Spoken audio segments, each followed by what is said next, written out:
இன்றைய நமது சிறப்பு நேர்காணல்ல தாவேகாவோட பரப்புரை செயலாளர் திரு நாஞ்சில் சம்பத் அவர்கள் நம்மோடு இணைந்திருக்கிறார். அவரிடம் பேசுவதற்கு நிறைய கேள்விகள் இருக்கிறது, பேசலாம். வணக்கம் சார். வணக்கம்.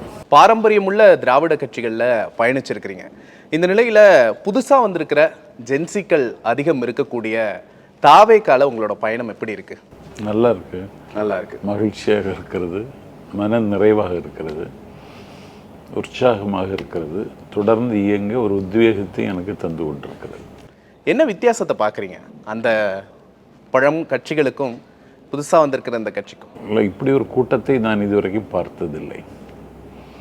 எல்லாம் பூத்து வருகிற புதிய தலைமுறை, நீங்கள் சொன்ன மாதிரி ஜென்சி, அவர்களுக்கும் நான் நெருக்கமாக இருக்கிறேங்கிறது எனக்கு காலம் தந்த வரம் தான். விஜய் தனிப்பட்ட முறையில் எப்படிப்பட்டவர்? பனையூர் இல்லத்தின் கதவுகளுக்கு பின்னாடி விஜய் தனக்குத்தானே போட்டிருக்கிற ஒரு திரைக்கு பின்னாடி மீடியா ஷை இருக்கிற ஒரு பர்சன் அப்படின்னு சொல்கிறாங்க. இப்போ பர்சனலாக நீங்கள் விஜய் கிட்ட பேசியிருக்கீங்க அப்படிங்கும்போது எங்களுக்கு ஒரு கியூரியாசிட்டி, விஜய் எப்படிப்பட்டவர் அப்படின்றது. விஜய் கேரக்டரில் உங்களுக்கு பிடிச்ச, உங்களுக்கு ரொம்ப இயல்பாக இருக்கிறார், இயற்கையாகவும் இருக்கிறார். என்னை பார்த்த உடனே நான் பொதுவாக இவ்வளோ ஒரு கோடிக்கணக்கான ரசிகர்களினுடைய கொள்ளிடம் விஜய், அவரை சந்திக்க போகிறோங்கிறதுல எனக்கு கொஞ்சம் முதல் சந்திப்பில் கொஞ்சம் தடுமாற்றம் இருந்துச்சு. ஆனால் அவர் என்ன பார்த்த உடனே நான் அந்த பொன்னாடையை அவருடைய தொழில் போர்த்து, நான் உங்கள் ஃபேன் தெரியுமா உங்களுக்கு அப்படின்னு கேட்டார். சொன்னதானே தெரியும் அப்படின்னு. சொன்னதானே தெரியும்னு சொன்னோன்னே இயல்பாக வந்துட்டார். உட்காந்து 40 நிமிடம் பேசணும். லேட்டஸ்ட்டாக சமூக வலைதளங்களில் விஜயும் என்டிடிவியும் தான் அதிகமாக பேசு பொருளாக இருக்குது. நீங்கள் பார்த்துருப்பீங்க அப்படின்னு நினைக்கிறேன். அதுக்கு முன்னாடி என்டிடிவி ஒரு கருத்து கணிப்பை நடத்துகிறாங்க. தாவேகாவுக்கு 15% கிடைக்கும் அப்படின்னு சொல்லிட்டு. அதை எப்படி பார்க்குறீங்க? தாவேகா ஆட்சியை பிடிக்கணும் அப்படிங்கிற ஒரு இலக்கோடு இருக்கிற கட்சி. அந்த 15% அப்படிங்கிறது போதுமானதாக இருக்குமா? போதுமானதாக இல்லை. இந்த கருத்து கணிப்பை நான் ஏற்றுக்கிடலை. தாவேகாவுக்கு சில குறிப்பிட்ட சமூகங்கள் வாக்கு லம்பா விழப்போகுது. நீங்க விஜய் மேல நம்பிக்கை வச்சிருக்கீங்க, தனியா நின்றே அவர் வென்று காட்டுவார் அப்படின்னு. பிறகு ஏன் விஜய் கூட்டணிக்காக ஒரு பெரும் முயற்சியை மேற்கொண்டார் அப்படின்னு பார்க்கலாம். இப்ப கிட்டத்தட்ட விஜய் தனித்து விடப்பட்டிருக்கிறார் அப்படின்னு சொல்றாங்களே.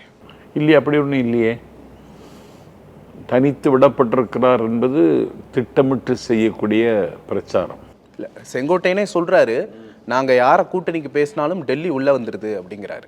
வரும், டெல்லி வரும். அதை தாண்டித்தான் நம்முடைய கொடியை பறக்க விடணும். நீங்கள் விஜய் இருட்டடிப்பு செய்கிறாங்க திராவிட முன்னேற்ற கழகம் அப்படின்னு சொல்லியிருந்தீங்க. விஜயை திட்டமிட்டு இருட்டடிப்பு செய்கிறாங்களா, இல்லை விஜயே தன்னை இருட்டில் தள்ளி கொள்கிறாரா அப்படிங்கிற ஒரு கேள்வி இருக்குது. ஏன்னா விஜய் அக்சசபிளாக இல்லை, மக்களை அடிக்கடி தாவேக்கா களத்திலேயே இல்லை அப்படிங்கிற ஒரு குற்றச்சாட்டு முன்வைக்கப்படுது. இது எப்படி பார்க்குறீங்க? விஜய் நீங்கள் சொல்லுகிற மாதிரி எல்லாவற்றுக்கும் கருத்து சொல்லலை, உடனடியாக ரியாக்ஷன் பண்ணலைங்கிறது அவர் மீது பொதுவாக எல்லோரும் வைக்கிற குற்றச்சாட்டு. என்ன கேட்டால் அது தேவையில்லை. ஏன்னா அவர் ஒரு கருத்து சொன்னால் அந்த கருத்து ஒரு வாரத்திற்கு மேல் உறங்காமல் இருக்கிறது. மக்கள் அதையே பேசுகிறார்கள். அதனால் இவர் வித்தியாசமான அணுகுமுறையும் கூட, இதை தமிழ்நாட்டு மக்கள் வரவேற்கிறார்கள். இல்லை, இது வித்தியாசமான அணுகுமுறை அப்படின்னு பார்க்கலாமா, தவறான அணுகுமுறை? ஏன்னா விஜய்க்காக எல்லாரும் பேசுகிறார்கள், இல்லைன்னு சொல்லலை. கரூர் சம்பவத்தின் கூட முதலமைச்சர் பேசினார், எடப்பாடி பழனிசாமி பேசினார். இப்போ ஜனநாயகன் பட விவகாரத்திலையும் கூட எல்லாருமே பேசுகிறாங்க, விஜய் அமைதியாக இருக்கிறார். இது அமைதி ஆபத்தானது இல்லையா? இல்லையே. கரூர் விஷயத்தில் எல்லாரும் வைக்கிற குற்றச்சாட்டு அந்த மரணம் நிகழ்ந்ததற்கு பிறகு அந்த இடத்திலிருந்து அவர் போய்விட்டார் என்பது. போனது தான் புத்திசாலித்தனம், போனது தான் தீர்க்க தரிசனம். ஏன்னா அவர் அங்கேயே இருந்திருந்தால் கூட்டம் அலைமோதும், கட்டுப்படுத்த முடியாத கூட்டம் வரும், காவல்துறையே அதை சமாளிக்கிறதற்கு முடியாமல் போகும். அந்த மரணத்தினுடைய எண்ணிக்கை அதிகமாகத்தான் வாய்ப்புண்டு. ஏன்னா அதை அவர் சரியாக உள்வாங்கி கொண்டார். அதுதான் விஜய் சரியாக எல்லாரும் புரிஞ்சுக்கிடலன்னு சொன்னார். குறைஞ்சபட்சம் கரூருக்காவது திடீர் விசிட் பண்ணியாவது பார்த்துருக்கலாம்ல. விஜய் இது மாதிரி பல நேரங்களில் இரவு நேரங்களில் போய் பார்த்துருக்கிறாரு ரசிகர்களை, அந்த மாதிரி சம்பவங்கள்லாம் இருக்கே. இல்லை, அது போக இனிமேல் பயணத்திட்டங்கள் அதெல்லாம் இருக்கும். இனிமேல் தான். ஏன்னா தேர்தல் பிரச்சாரத்தை ஆமாம், தேர்தல் நெருங்கி விட்டது. நிறைய வேலைகள் இருக்கின்றன. அதெல்லாம் அவருடைய திட்டத்தில் இருக்கும். அதெல்லாம் அறிவிப்பார். ஒரு பக்கம் காங்கிரஸை இன்னுமே காங்கிரஸ் தாவேகா கூட்டணிக்கு சாத்தியங்கள் இருக்கு அப்படிங்கிற பேச்சு எழுது. பிரவீன் சக்கரவர்த்தி பார்க்குறாரு, தாவேகா வாரிசு அரசியலை எதிர்க்கிறோம், ஊழலை எதிர்க்கிறோம் அப்படின்னு சொல்ற தாவேகா காங்கிரஸை ஏன் நாடணும்? காங்கிரஸும் ஒரு வாரிசு அரசியல் இருக்கக்கூடிய ஒரு கட்சி தான், ஊழல் குற்றச்சாட்டுக்கு ஆளான ஒரு கட்சி தான். காங்கிரஸையும் அதிமுகல இருந்த ஆட்களையும் ஏன் தாவேகா? நீங்க ராகுல் காந்தியை ஒரு வாரிசு அரசியலுடைய எச்சமாக பார்க்கிறீர்கள். இன்னைக்கு இந்தியாவினுடைய ஒரு வலிமை வாய்ந்த தலைவர் ராகுல் காந்தி தான். ஒரு 100 ஆண்டு கால பாரம்பரியம் உள்ள இந்தியாவினுடைய விடுதலைக்கு பாடுபட்ட காங்கிரஸ் கட்சியினுடைய தலைவர் என்கிற இடத்துல இன்றைக்கு ராகுல் காந்தி பார்க்கப்படுகிறார். அவர் இன்றைக்கு நாடாளுமன்றத்தில் எழுப்புகிற கேள்வியை எதிர்கொள்ள முடியாமல் பிஜேபி திண்டாடுகிறது. நாடாளுமன்றத்துக்கு ஹவுஸ்ன்னு தான் பேர். ஹவுஸ்லேயே பிரதமர் உட்கார்றதில்லை. ஒரு சண்டித்தனம் செய்கிறார்களே தவிர எந்த கேள்விக்கும் முறையான பதில் இதுவரைக்கும் வரல, இன்னும் வராது. இப்பொழுது அந்த காங்கிரஸ் கட்சி தாவேகாவோடு கூட்டணி வைத்துக் கொள்ள வேண்டும் என்று அவர்களுக்குள்ளேயே பேசிக் கொள்கிறார்கள். அவர்களுக்குள்ளேயே இப்படி ஒரு அந்த மனப்பான்மை கனிந்து வருகிறது. தாவேகால அந்த விருப்பம் இல்லையா? தாவேகாவுக்கு விருப்பம் தான். அது எங்க தலைவருக்கும் விருப்பம் தான்.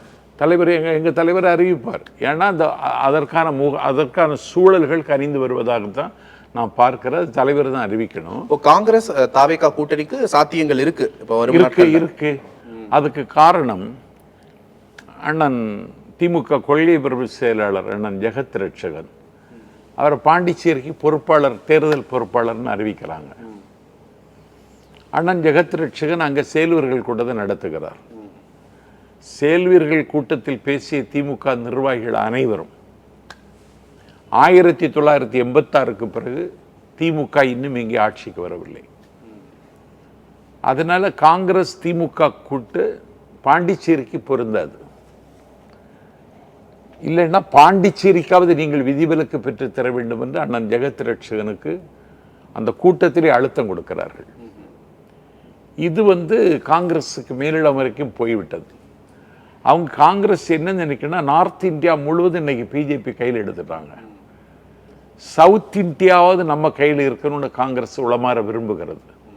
அதற்கான சூழலும் இருக்கிறது. கர்நாடகம் இன்றைக்கு காங்கிரஸ் கையில், தெலுங்கானா இன்னைக்கு காங்கிரஸ் கையில், நாளைக்கு கேரளா காங்கிரஸ் கையில்.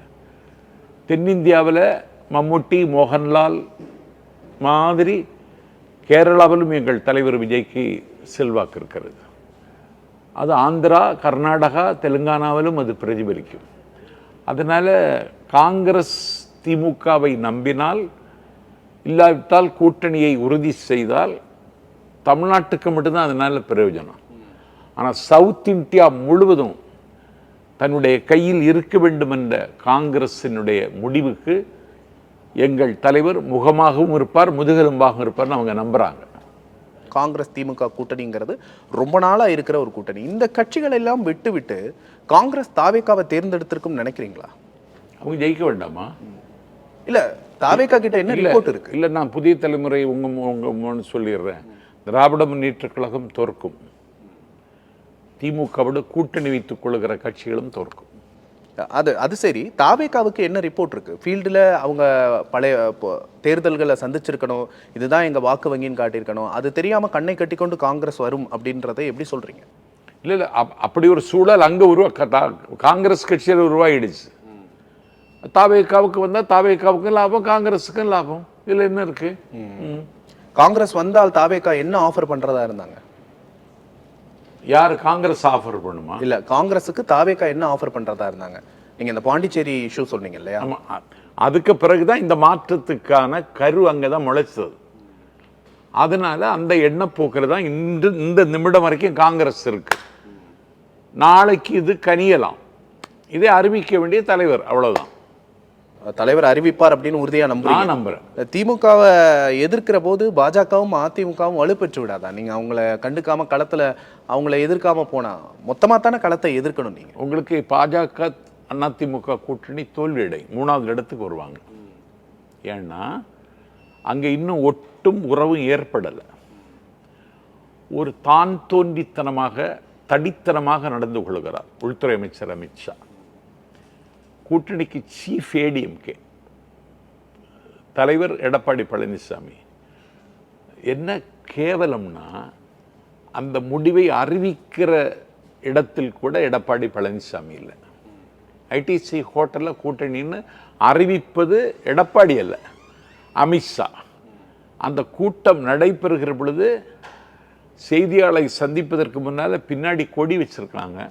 அதில் அதிமுக கொடி கிடையாது, பிஜேபி கொடி. சரி, செய்தியாளர்களிடத்தில் செவி கொடுக்கிற பொழுதாவது நீங்கள் பேசுங்கன்னு சொல்லியிருக்கலாம் அமித்ஷா. அது கூட சொல்லலை. என்ன நடந்துச்சு மதுராந்தகத்தில்?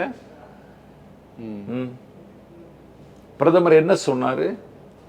தேசிய ஜனநாயக கூட்டணி ஆட்சின்னு தான் சொன்னார்.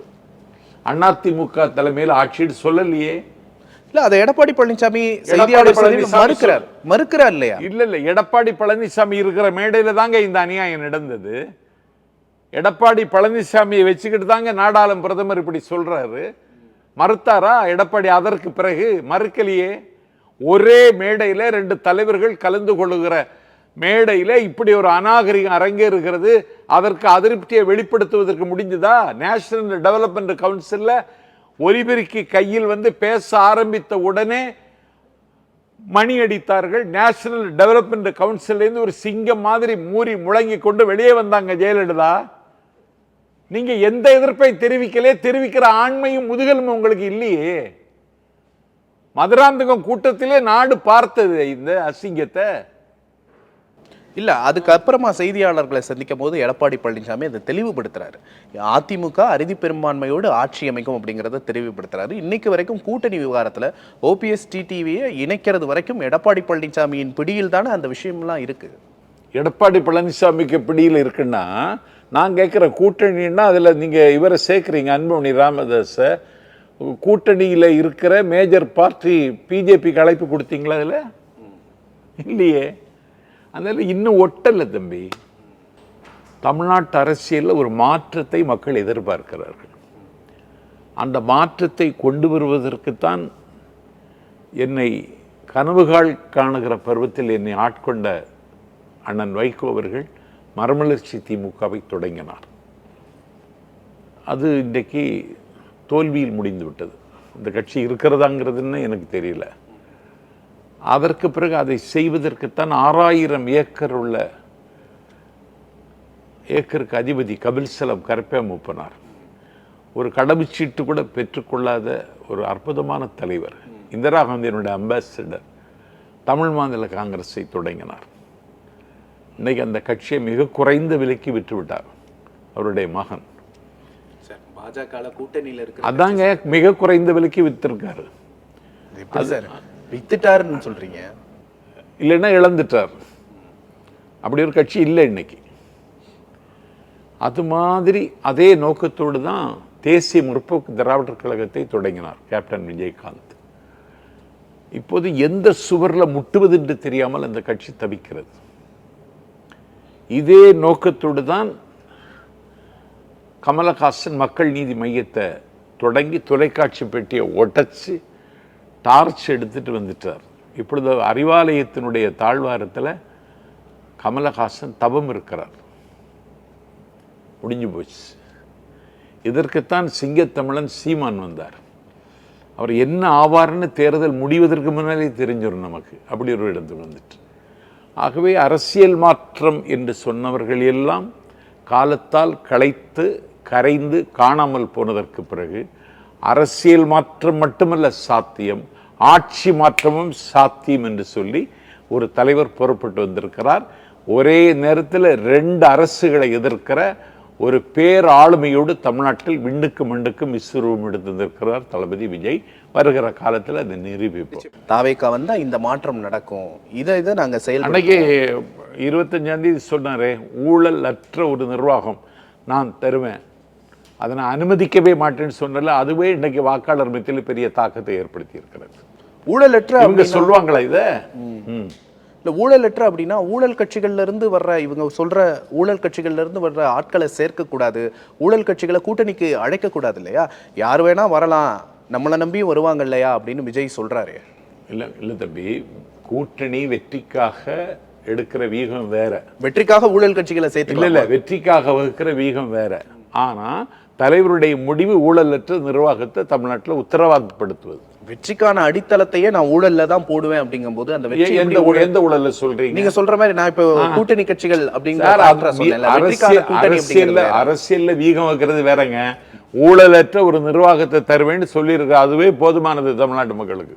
நேர்மையான வியூகமா இருக்கணுமா இல்லையா? சீமான் இன்னைக்கு வரைக்கும் வந்து நான் கூட்டணி அமைக்க மாட்டேன் அப்படிங்கறதுல உறுதியா இருக்கிறாரு. அந்த உறுதி ஏன் தாவேகா கிட்ட வந்து 400 தொகுதி இருந்தாலும் கூட்டணி அமைக்க மாட்டாருங்க. அவர் தனியா தான் நிற்பாரு. அவருக்கு தேர்தலுங்கிறது அறுவடை காலம். நீங்க திராவிட மேடைகள்லயே ஆழ்வார் தமிழ் எல்லாம் பேசினவர், இங்க அதை எப்படி இளைஞர்கள் புரிஞ்சுக்கிறாங்க? இங்கேயும் பேசணும்னு இருக்கேன், புரிஞ்சுக்கிடுவாங்க. எனக்கு காலம் தந்த வரம் தான். என்னுடைய மொழி நடையை அந்த உள்வாங்கிக் கொள்ளுகிற அளவுக்கு அவர்களுக்கு ஒரு பக்குவம் இருக்கிறதான்னு கொஞ்சம் கவலை இருந்துச்சு. ஆனால் அற்புதமாக உள்வாங்குகிறார்கள், கை தட்டுகிறார்கள், ஆரவாரம் செய்கிறார்கள். ஒரு மகிழ்ச்சியான காட்சியிலே அவர்களை நான் எப்போதும் பார்க்கிறேன். மலையை குடைந்தால் மணிகள் கிடைக்கும், மலையை குடைந்தால் வைரம் கிடைக்கும், நிலவை குடைந்தால் விண்ணை குடைந்தால் நிலவு கிடைக்கும், கண்ணை குடைந்தால் விடிவு கிடைக்கும், என்னை குடைந்தால் பேச்சு கிடைக்கும், தளபதி விஜயை குடைந்தால் வெற்றி கிடைக்கும் அப்படின்னு சொல்லும் பொழுது ரொம்ப அப்படி என்ஜாய் பண்ணி கேட்குறாங்க. ரொம்ப மகிழ்ச்சியாக இருக்குது. இதை நான் வேற எந்த மேடையிலையும் பார்க்கல. இப்போ தாவேகா முக்கியமாக ஃபோக்கஸ் பண்ணுறது அப்படிங்கிறது திமுக எதிர்ப்பில் தான் தாவேகாவோட குறி இருக்குது அப்படின்னு பார்க்கலாம். ஆனால் வந்து திமுக விசஸ் தாவேகான்னு சொல்லிக்கிட்டு இருந்த களம் இப்போ தாவேகா விசஸ் அதிமுக அப்படின்னு மாறி இருக்கா. ஏன்னா அதிமுக திமுகவோட அதிபயங்கர தாக்குதலை தாவேகா மேலே தொடுக்கிறத பார்க்குறோம். எடப்பாடி பழனிசாமியே விஜய் வந்து பயங்கரமாக விமர்சிக்கிறாரு. எப்படி பார்க்குறீங்க? இல்லை அவங்க இருக்கிறதுன்னு காட்டிக்கிட்டதுக்கு விஜயை பயன்படுத்த வேண்டிய நிலைமைக்கு அவர்கள் வந்து விட்டார்கள். ஏன்னா அதிமுக என்பது சரியான திசையில் பயணிக்க முடியலை. இன்றைக்கு அதிகாரத்தில் இருக்கிற அரசை துணிச்சலாக எதிர்க்கிற ஆளுமையும் வல்லமையும் எதிர்க்கட்சி தலைவர் பொறுப்பில் இருக்கிற எடப்பாடி பழனிசாமிக்கு கிடையாது. இப்பொழுது இந்த கட்சி ஒன்றுபட வேண்டும் என்று எடுத்த முயற்சிகளுக்கு வெறும் முட்டுக்கட்டை போட்டார். ஒரு பிஜேபி கட்சியோடு உறவு வைத்து கொண்டதற்கு பிறகு அந்த அணிக்கு தமிழ்நாட்டு மக்கள் மத்தியில் மரியாதை இல்லை என்பதை விட அதிமுக தொண்டர்கள் மத்தியிலே மரியாதை இல்லை. 1+2 என்பது இந்த தேர்தலில் அதிமுகவை பொறுத்தவரை பொய்த்துவிடும். எப்படியாவது விஜயை நம்முடைய கூட்டணிக்கு ஈர்த்து விடலாம் என்று கணக்கிட்டார்கள். குமாரபாளையம் என்கிற இடத்துல எடப்பாடி பழனிசாமி பிரச்சாரம் செய்கிற பொழுது அதிமுக தொண்டர்கள் கையில் தாவேகா கொடியை கொடுத்து பிள்ளையார் சொல்லி போட்டாச்சுன்னு ரொம்ப பூரி போட சொன்னார். இப்படி ஈனத்தனமான செயலை ஒரு தலைவர் செய்வாருங்கிறத விட செய்ததாக எனக்கு அடையாளமே தெரியல வரலாற்றில். அது வரைக்கும் செய்து பார்த்துட்டார். ஆனாலும் விஜய் அவர்கள் அவர்களோடு ஒட்டும் உறவும் வைத்துக்கொள்ள விரும்பவில்லை. இப்போதைக்கு அதிமுகவில் இருக்கிற பல தொண்டர்கள் சத்தம் இல்லாமல் இன்றைக்கு மடை மாறி தாவேகாவில் சங்கமம் ஆகி கொண்டிருக்கிறார்கள். அதிமுக தாவேகாவா மாறிக்கிட்டு இருக்கு அப்படின்னு மாறிட்டு இருக்காங்க. தொண்டர்கள் வந்துகிட்டு இருக்காங்க. இன்னைக்கு கொளத்தூர் தொகுதியில் அண்ணன் ஸ்டாலினுக்கு இவர் போட்டியாக கருதப்படுவார் என்று கருதப்பட்ட அவர் தான் அதிமுக வேட்பாளர் என்று சொல்லப்பட்ட VS பாபு இன்றைக்கு அண்ணன் செங்கோட்டையனை சந்தித்து தாவேகாவில் இணைந்து கொண்டார்.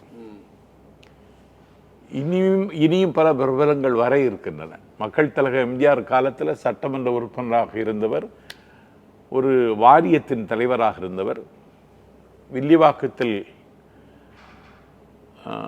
பெருமைக்குரிய பேராசிரியர் அவர்களை வீழ்த்தி வெற்றி பெற்றவர் இன்னைக்கு எங்கள் கட்சிக்கு வந்துட்டார். அதான் அதுலயும் ஒரு கேள்வி இருக்கு. என்னன்னா, செங்கோட்டையன் வருகையை வந்து ரொம்ப பிரமாதமா தாவேகா கொண்டாடுது. அவரும் அதே அதிமுகல இருந்து தான் வர்றாரு. விஜய் தன்னோட ரோல் மாடலா எம்ஜிஆர், ஜெயலலிதா போன்றோர் தான் என்னோட ரோல் மாடல் அப்படின்னு என்டிடிவி இன்டர்வியூல சொல்லியிருக்கிறாரு. அப்படி இருக்கும்போது இந்த அதிமுகவை ஏன் தாவேகா எதிர்க்கணும் அப்படிங்கிற கேள்வி வருது. அதிமுகவோட வெளிச்சத்தை தாவேகா பயன்படுத்திக்க அதிமுகவை எதிர்க்கல, எடப்பாடி தலைமையை தான் எதிர்க்கிறோம். அதிமுகவை எதிர்க்கல. ஏன்னா எம்ஜிஆர் ரோல் மாடல்னு சொல்லிட்டாரு, ஜெயலலிதாவையும் ரோல் மாடல்னு சொல்லிட்டாரு. இப்போ அதிமுக தொண்டர்கள் விஜயை ரசிக்க ஆரம்பித்து விட்டார்கள். இந்த தாவேக்காங்கிற நந்தவனத்துக்கு வரணும்னு முடிவெடுத்துட்டாங்க. அந்த முடிவுக்கு ஒரு முகம் தருவதற்கு அவர் சொன்ன இந்த வார்த்தை இன்றைக்கு அற்புதமாக ஒரு ரசாயன மாற்றத்தை செய்து கொண்டிருக்கிறது. இப்போ அதிமுகல இருந்து வர்ற முக்கியஸ்தர்கள் வந்து ஊழல் கரைப்படியாதவங்க அப்படின்னு சொல்லி தாவேக்கால சேர்த்துக்கிறீங்களா? எப்படி அது? இல்லை, அப்படியெல்லாம் போகலை. சில பேருக்கு மேலே சில குற்றச்சாட்டுகள் இருக்கலாம். அந்த குற்றச்சாட்டுகளை நாங்கள் ஒரு பொருட்டாக நாங்கள் எடுக்கலை. காங்கிரஸ்ல அடிமட்டத்திலிருந்து மேல்மட்டம் வரைக்கும் தாவேகாக்கு வரணும் அப்படிங்கிற ஆசை இருக்கு அப்படின்னு சொன்னீங்க. நீங்க சொல்றது ஓரளவு ஏற்றுக்கொள்ளக்கூடியதாகவும் இருக்கு. ஏன்னா பிரவீன் சக்கரவர்த்தி விஜயை சந்தித்தெல்லாம் பேசினார். பிறகு எந்த சக்தி இவர்களை எல்லாம் தடுக்குது அப்படின்னு நினைக்கிறீங்க? அதாவது இப்போது என்னாச்சுன்னா, தாவேகா வர விடக்கூடாது என்பதில் அதிகாரத்தில் இருக்கிற திராவிட முன்னேற்ற கழகம் மிக தீவிரமாக இருக்கிறது. இன்றைக்கு ஊடகங்கள், வலைத்தளங்களை எல்லாம் அவர்கள் விலை பேசிவிட்டார்கள். ஒரு இருட்டடிப்புக்கு ஆளாக்குவதற்கான எல்லா முயற்சிகளும் அவர்கள் எடுத்துக்கொண்டிருக்கிறார்கள். இதை தாண்டித்தான் விஜய் அவர்கள் பயணிக்கிறார்கள். இப்படிப்பட்ட இருட்டடிப்புகள் நடக்கும் என்பது எதிர்பார்த்தது தான். சில அழுத்தங்களுக்கு முகம் கொடுக்க வேண்டியது வரும் என்பதும் அவர் எதிர்பார்த்தது தான். ஆனால் அதுக்கு அடிபணிகிற இடத்தில் அவர் இல்லை. ஏனென்றால் மக்கள் அவர் பின்னால் இருக்கிறார்கள்.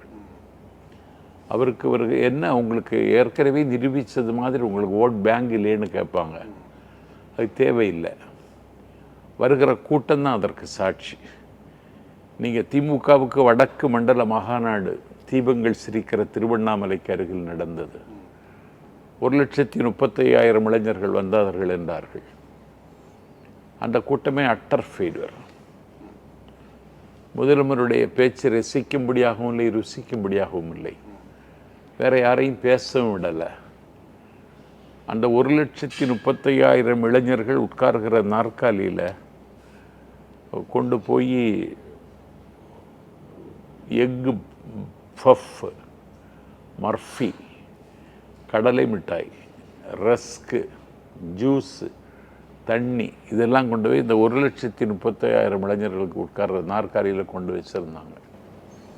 ஆனா இதையே ஒரு ஆர்கனைஸ்டு கூட்டமா ஏன் பார்க்க முடியாது? தாவேகா கூட்டத்துல தண்ணீர் பாட்டில்கள் கூட கொடுக்கல அப்படிங்கிறது தானே குற்றச்சாட்டு. இல்லை, அது ஆர்கனைஸ்டுன்னு சொன்னால் அவங்கள தக்க வச்சு கொள்வதற்கான ஒரு இழிவான முயற்சியாக நான் பார்க்குறேன். அது தானாக வருவது தான் கூட்டம். திட்டமிட்டு திரட்டப்படுகிற கூட்டத்தை இப்படித்தான் அவர்களால் நடத்த முடிகிறது. அதில் மாண்புமிகு முதலமைச்சர், நான் பெரிதும் மதிக்கிற அண்ணன் ஸ்டாலினுக்கு வெள்ளி நாற்காலி போடுகிறார்கள். அந்த வெள்ளி நாற்காலியில் அவர் உட்கார மாட்டார் என்று நான் நினைத்தேன்.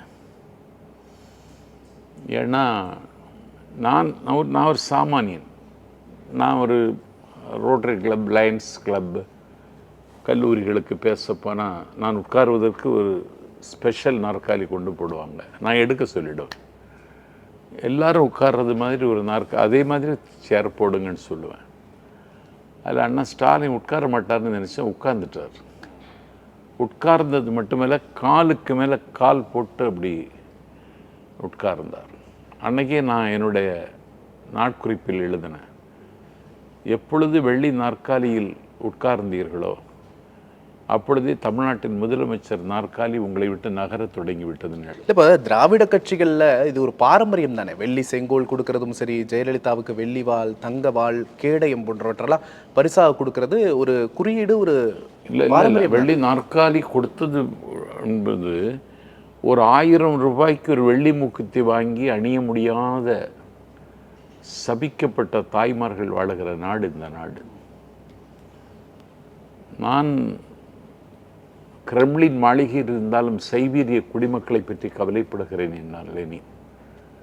அதனால் முதலமைச்சர் நாற்காலியில் இருக்கிறவர் இதெல்லாம் யோசித்திருக்க வேண்டும். அப்படி ஒரு பாரம்பரியம் இருக்குமானால் அந்த பாரம்பரியத்தை மாற்றுவதற்கு முயற்சிக்க வேண்டுமே தவிர அதை தொடுவதும் அதை தொடர்வதும் ஆபத்தானது என்பதை தேர்தல் முடிவு உங்களுக்கு காட்டிடும். கூட்டணி இல்லாமல் தனித்து நிற்கிறார் அப்படிங்கிற விமர்சனம் வந்து தொடர்ந்து முன்வைக்கப்படுது. இதை வந்து தாவேகா வரும் நாட்களில் எப்படி எதிர்கொள்ள போகுது? கூட்டணி இல்லாமல் தாவேகா இந்த தேர்தலில் வெற்றி பெறதுக்கான வெற்றி பெறும் ஒரு அனுபவம் இல்லாத கட்சி, அதற்கான வாய்ப்பு இருப்பதாகவே நான் நம்புகிறேன். திமுகவில் மாணவர் அணியில் ஒரு மிகப்பெரிய பொறுப்பில் இருந்தவர் திருச்சி சவுந்தரராஜன். அண்ணாவினுடைய அன்புக்கு நெருக்கமானவர். மக்கள் திலகம் எம்ஜிஆர் பயணத்தை தொடங்கிய பொழுது மக்கள் திலகத்தோடு போய் சேர்ந்தார். அவர் திருச்சியில் நின்று வெற்றி பெற்றார். இன்னைக்கு அவர் சொல்கிறார், திருச்சி சவுந்தரராஜன் என்ன சொல்கிறாருன்னா, கூட்டணி இல்லாமலே வெற்றி பெறுவதற்கான வாய்ப்பு விஜய்க்கு இருக்கிறதுன்னு அவர் சொல்கிறார். நான் ஒரு கடந்த 30ஆம் தேதி வரதா குழுமங்களினுடைய சிபிஎஸ்சி பள்ளி அதனுடைய ஆண்டு விழாவுக்கு போயிருந்தேன். அரியலூருக்கு பக்கத்தில் அந்த பள்ளி விழாவில் நான் சீஃப் கெஸ்ட். என்னை அறிமுகம் செய்தார்கள். என்னை அறிமுகம் செய்கிற பொழுது என்னுடைய வாரியார் சுவாமிகள் எனக்கு தந்த ஞானச்சிறுவன் பட்டம், நான் சென்ற வெளிநாடுகள், நாடு கடந்த தமிழீழ அரசவை டிரான்ஸ்லேஷன் ஆஃப் தமிழீழம் கான்ஃபரன்ஸில் நான் நியூயார்க்கில் பேசினது எல்லாம் வச்சு என்னை அறிமுகம் செய்து கடைசியில் இவ்வளவு தூரம் பயணித்தவர் இப்பொழுது தன்னுடைய பயணத்தை தாவேகாவில் தொடருகிறார். விஜய் அவருக்கு கேம்பெயின் செக்ரட்டரி என்ற ஒரு பொறுப்பை கொடுத்து அழகு பார்த்திருக்கிறான்னு சொல்லுகிற பொழுது 3000 பேர் கலந்து கொண்ட அந்த விழாவில் எல்லோரும் கைதட்டினார்கள். கட்சி கூட்டம் இல்ல, கட்சி கூட்டம் கிடையாது. புரியுது. ஒரு பொது நிகழ்வில் எனக்கு கிடைத்த மரியாதையை நான் சொல்றேன். இது எனக்கு கிடைத்த மரியாதை இல்லை, தாவேகாவுக்கு கிடைத்த மரியாதை என்பதை நான் உணர்ந்து கொண்டேன். நிச்சயமா ஒரு ரசிகர் மனநிலையில் எல்லாருமே இருக்கிறாங்க அப்படின்றத பலரும் பலவிதமாக சொல்கிறாங்க. அப்போது இது ஒரு கட்சிக்கான மனநிலையா அப்படின்னு நம்ம பார்க்க வேண்டியது இருக்குது. மக்களாக இதை சிந்திப்பாங்களா? ஏன்னா தமிழக மக்கள் ரொம்ப பகுத்தறியக்கூடியவங்க. அப்படிங்கும்போது வாக்கா இது மாறுமா? ஏன்னா எல்லாரும் வைக்கிற குற்றச்சாட்டு, அவர் ஒரு நடிகர். எடப்பாடி பழனிசாமி கூட சொல்கிற அவர் சிறந்த நடிகராக இருக்கலாம், சிறந்த அரசியல்வாதி நாங்கள் தான் அப்படின்னு. அப்போ நடிகர் யார், அரசியல்வாதி யார் அப்படின்னு பிரிக்கிற இடத்துல மக்கள் இருக்கிறாங்க. அப்படிங்கும்போது இது சாத்தியமாகுமா? இல்லை, நான் என்ன சொல்கிறேன், அரசியலில் கலையை சினிமாவை பயன்படுத்தியது தான் திராவிட இயக்கத்துக்கு வரலாறு. அண்ணா அரிதாரம் பூசி காகப்பட்டர் வேடம் அணிந்து நடித்தார் சிவாஜி கண்ட இந்து சாம்ராஜ்யம்ங்கிற நாடகத்தில். ஓர் இரவில் எழுதியது தான் ஓர் இரவு என்று புத்தகமாக வந்தது. அது படமாயிற்று, வேலைக்காரி படமாயிற்று. கலை இலக்கியங்களை பயன்படுத்தி கொள்ள வேண்டும் என்று அண்ணா ராஜதந்திர முடிவை எடுத்தார், வெற்றி பெற்றார். அதே முடிவுக்கு முகம் தந்தார் தலைவர் கலைஞர், அவரும் வெற்றி பெற்றார். இல்ல, கலையை மட்டும் அவங்க கையில் எடுக்கலையே, ஹிந்தி எதிர்ப்பு போராட்டம், வீரியமான கள போராட்டங்களையும் கையில் இல்ல. தாவேகா அந்த மாதிரியான கள போராட்டங்கள்ல ஈடுபடலையே, எடுத்தார். இன்னைக்கு அதே கலை உலகத்திலிருந்து தான் தளபதி விஜய் வந்திருக்கிறார். அதனால ஒரு ஈர்ப்பு இயல்பாகவே அவருக்கு வரும். இதை தாண்டி தமிழ்நாட்டு அரசியலில் ஒரு மாற்றத்தை மக்கள் எதிர்பார்க்கிறார்கள். அந்த மாற்றத்தை கொண்டு வருவதற்குத்தான் என்னை கனவுகள் காணுகிற பருவத்தில் என்னை ஆட்கொண்ட அண்ணன் வைகோ அவர்கள் மறுமலர்ச்சி திமுகவை தொடங்கினார். அது இன்றைக்கு தோல்வியில் முடிந்து விட்டது. இந்த கட்சி இருக்கிறதாங்கிறதுன்னு எனக்கு தெரியல. அதற்கு பிறகு அதை செய்வதற்குத்தான் 6000 ஏக்கர் உள்ள ஏக்கருக்கு அதிபதி கபில் செலம் கருப்பே மூப்பனார். ஒரு கடவுச்சீட்டு கூட பெற்றுக்கொள்ளாத ஒரு அற்புதமான தலைவர், இந்திரா காந்தியினுடைய அம்பாசிடர், தமிழ் மாநில காங்கிரஸை தொடங்கினார். இன்னைக்கு அந்த கட்சியை மிக குறைந்த விலைக்கு விற்றுவிட்டார் அவருடைய மகன். சார் பாஜக கூட்டணியில இருக்கிற அதாங்க மிக குறைந்த விலைக்கு வித்திருக்காரு. எப்படி சார் வித்துட்டாருன்னு சொல்றீங்க? இல்லைன்னா இழந்துட்டார். அப்படி ஒரு கட்சி இல்லை இன்னைக்கு. அது மாதிரி அதே நோக்கத்தோடு தான் தேசிய முற்போக்கு திராவிடர் கழகத்தை தொடங்கினார் கேப்டன் விஜயகாந்த். இப்போது எந்த சுவர்ல முட்டுவது என்று தெரியாமல் அந்த கட்சி தவிக்கிறது. இதே நோக்கத்தோடு தான் கமலஹாசன் மக்கள் நீதி மையத்தை தொடங்கி தொலைக்காட்சி பெட்டியை உடைச்சு டார்ச் எடுத்துட்டு வந்துட்டார். இப்பொழுது அறிவாலயத்தினுடைய தாழ்வாரத்தில் கமலஹாசன் தவம் இருக்கிறார். முடிஞ்சு போச்சு. இதற்குத்தான் சிங்கத்தமிழன் சீமான் வந்தார். அவர் என்ன ஆவார்னு தேர்தல் முடிவதற்கு முன்னாலே தெரிஞ்சிடும் நமக்கு. அப்படி ஒரு இடத்துக்கு வந்துட்டு. ஆகவே அரசியல் மாற்றம் என்று சொன்னவர்கள் எல்லாம் காலத்தால் களைத்து கரைந்து காணாமல் போனதற்கு பிறகு அரசியல் மாற்றம் மட்டுமல்ல சாத்தியம், ஆட்சி மாற்றமும் சாத்தியம் என்று சொல்லி ஒரு தலைவர் புறப்பட்டு வந்திருக்கிறார். ஒரே நேரத்தில் 2 அரசுகளை எதிர்க்கிற ஒரு பேர் ஆளுமையோடு தமிழ்நாட்டில் விண்ணுக்கு மண்ணுக்கும் விஸ்வரூபம் எடுத்திருக்கிறார் தளபதி விஜய். வருகிற காலத்தில் அது நிரூபி. நிச்சயமா நீங்க சொன்னதுலேருந்து இந்த கேள்வியை எடுக்கிறேன். அரசியல் மாற்றம் அப்படின்னு வந்தவங்க, மாற்றம்னு வந்தவங்க எல்லாருமே தோத்து போயிட்டாங்க அப்படின்னு சொல்றீங்க. நீங்க சொல்ற மூப்பனா இருக்கட்டும், வைகோவா இருக்கட்டும், எல்லாருமே ஒரு பெரிய கள போராளிகள். விஜயகாந்த் வரைக்கும் களத்துல எதிர்த்து போராடினாங்க. ஜெயலலிதாவை எதிர்த்து பயங்கரமாக குரல் கொடுத்தாரு விஜயகாந்த். அதற்கப்புறம் அவரோட வீழ்ச்சி இருந்தது அப்படின்னு பார்க்கலாம். எல்லாருமே களத்தில் ரொம்ப வீரியமாக செயல்பட்டாங்க. விஜய் களத்தில் செயல்படாமல் நட்சத்திரம் அப்படிங்கிற அந்தஸ்தை மட்டும் வச்சுக்கிட்டு ஆட்சி மாற்றம் வரைக்கும் எப்படி ஏற்படுத்த முடியும்? அது அவருடைய கூட்டத்திலே நிரூபிச்சுட்டு இருக்காரு. கூட்டம் மட்டும் போதுமா? கூட்டம் போதுமே, வேற என்ன வேணும்? மாஸ் தாங்க வேணும், கூட்டம் தாங்க வேணும். எண்ணம் மட்டும் இல்லை தம்பி, எண்ணிக்கை தான் ஜனநாயகத்தில் முக்கியம். இதே போன்று திமுகவுக்கு பிரச்சாரம் வடிவேலு செய்தப்போ ஒரு மிகப்பெரிய அலை, மிகப்பெரிய கூட்டம் இருந்தது. அந்த தேர்தலில் திமுக தோத்தது. நீங்க வடிவேலும் விஜயும் ஒன்னா பாக்குறீங்களா? இல்ல, சினிமா நட்சத்திரங்கள் அப்படின்னு வரும்போது அந்த கம்பேரிசன் வரும் இல்லையா? வடிவேலு கிடையாது விஜய். அவர் நீலவானத்தில் சிரிக்கிற நிலவை எடுத்து வருகிற ஆற்றல் உள்ளவர்கள். இன்னும் சொல்ல போனால் காற்றை கூட கைது செய்யக்கூடிய வாலிபர்கள் அவர் கையில் இருக்காங்க. எந்த தலைவருக்கும் தமிழ்நாட்டில் இது மாதிரி வாய்க்கல, ஞாபகத்தை வச்சுக்கிடுங்க. அப்ப விஜய் களத்துக்கே வர வேணாம், ஜெயிப்பார் அப்படின்றீங்க? களத்துல தான் இருக்காரு. இல்ல, களத்துல அவர் என்ன செஞ்சார் அப்படிங்கறதான் கேள்வி. களத்துல என்ன போராட்டம் பண்ணாரு? களத்துல அரசுகளை எதிர்த்து கேளுங்க. 33 வருஷத்துக்கு முன்னாடி சினிமாவுக்கு வந்துட்டாரு. கண்விழிக்காத கிராமங்கள்ல விஜய் மக்கள் மன்றம் மூலமாக பால் முட்டை ரொட்டி திட்டம் அமல்படுத்தப்பட்டது. இன்னைக்கு அது நடைமுறையில் இருக்கு. அதுக்கெல்லாம் விளம்பரம் கொடுக்கல. அது மாதிரி நூலகங்கள் தொடங்கினார், இரவு பள்ளி நடத்தினார், அதுக்கெல்லாம் விளம்பரம் செய்யலை. நெல்லையில் தமிழ்நாட்டினுடைய +2 முதல் மதிப்பெண் பெற்ற ஒரு மாணவி முதலமைச்சரை மரியாதை நிமித்தமாக சந்தித்தார். முதலமைச்சர் வாழ்த்தோடு வழி அனுப்பி வைத்து விட்டார். அதே மாணவியை கூப்பிட்டு வைர நெக்லஸ் கொடுத்தார். மாவட்டம் தோறும் முதல் மதிப்பெண் பெற்ற மாணவ மாணவியர்களை பெற்றோரோடு வர சொன்னார். காலையிலிருந்து இரவு வரைக்கும் கால் கடுக்க நின்று புகைப்படம் எடுத்து மாணவர்களுக்கு தங்கத்தாலான கணையாளியும் மாணவிகளுக்கு தங்கத்தாலான தோடும் கொடுத்தார். சார், இந்த சமூக பணி அப்படிங்கிறது வேற சார். இது சமூக பணியில சூர்யா பண்றாங்க, கார்த்தி பண்றாங்க, சிவகார்த்திகேயன் இதையத்தான் பண்றாங்க. ஆனா அரசியல் ரீதியா அவர் அரசுகளை எப்படி எதிர்த்தார்? ஆசிரியர்கள் போராட்டம் நடக்குது, ஒரு பக்கம் சட்டமன்றத்தில இருந்து ஆளுநர் வெளிநடப்பு செய்யறாரு, மத்திய அரசு எதிர்த்து பேச வேண்டிய நிறைய பிரச்சனைகள் இருக்கு. தமிழ்நாட்டு அரசை எதிர்த்து அதிமுக வீரியத்தோட குரல் கொடுக்குது, போராட்டங்களை நடக்குது. அதிமுக வீரியத்தோட கொடுக்கலையே, களத்துல எதிர்க்கட்சியா செயல்படுறாங்க இல்லையா? சட்டமன்றத்துல இருந்து வெளிநடப்பு எதிர்க்கட்சியா செயல்படுறாங்க, நேருக்கு நேர் எதிர்க்கிறாங்க. நீங்க என்னமோ நாங்க பேசலன்னு சொல்றீங்களே. 3 வேளாண் சட்டம் கொண்டு வந்த பொழுது ஆதரித்தது யாரு? குடியுரிமை திருத்த சட்டத்தை ஆதரிச்சது யாரு? இந்த பாவத்தை எல்லாம் கூச்சம் இல்லாமலும் குற்ற உணர்வு இல்லாமல் செய்தது யாரு? எங்க தலைவர் அப்படி ஒன்றும் செய்யலையே. தேவைப்பட்டதே பேசுகிறார். இன்னைக்கு தமிழ்நாட்டில் இருக்கிற நிலைப்பாடே எடுக்க மாட்டாரு எந்த விஷயத்திலையும். அப்படிங்கிற எடுப்பாரு. நாளைக்கு நீங்க பார்க்க போறீங்க. பயணத்திட்டம் தயாராகிட்டு இருக்கு. மக்களை சந்திக்க போகிறாரு.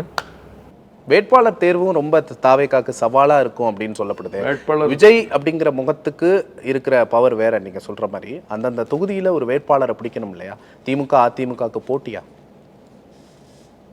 திமுக அதிமுக வேட்பாளர்களுக்கு போட்டியாக எங்கள் தரப்பில் நான் முந்தி நீ முந்தின்னு சொல்லி கல்வியாளர்கள், துணைவேந்தராக இருந்தவர்கள், நீதிபதியாக இருந்தவர்கள் எல்லாம் வரப்போகிறாங்க. உங்களையும் களத்தில் பார்க்கலாமா? நான் நிற்க மாட்டேன்.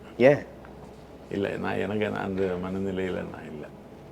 விஜயின் விருப்பமான ஒரு நிர்வாகி, ஆனால் களத்தில் நிற்கல. இது வரைக்கும் நிற்கலை. இந்த அண்ணன் ஸ்டாலின் எதிர்த்து நிற்க சொன்னார் வைகோ, முடியாதுன்ட்டேன். 1000 விளக்கில் கலைஞர் எதிர்த்து சேப்பாக்கத்தில் நில்லுங்கன்னார், முடியாதுன்ட்டேன். அப்புறம் புரசை பக்கத்தில் ரங்கநாதனை எதிர்த்து நில்லுன்னார் வைகோ, முடியாதுன்னு. என்னங்க எது கேட்டாலும் முடியாதுன்னு இங்கே பாருங்கள், தேர்தலில் நிற்கிறது இல்லைன்னு நானே வகுத்து கொண்ட கட்டுப்பாடு. இதை கட்சிக்கு பொதுச் செயலாளருங்கிற அதிகாரத்தில் என்கிட்ட திணிக்காதீங்க. திணிச்சா உங்கள் கூட இருக்க வேண்டியது பற்றி நான் யோசிக்க வேண்டியது ஒன்று விட்டுட்டார். இப்போ முதலமைச்சர் வந்து என்டிஏ விசஸ் தமிழ்நாடு அப்படிங்கிற ஒரு ஸ்டாண்ட் எடுக்கிறாரு.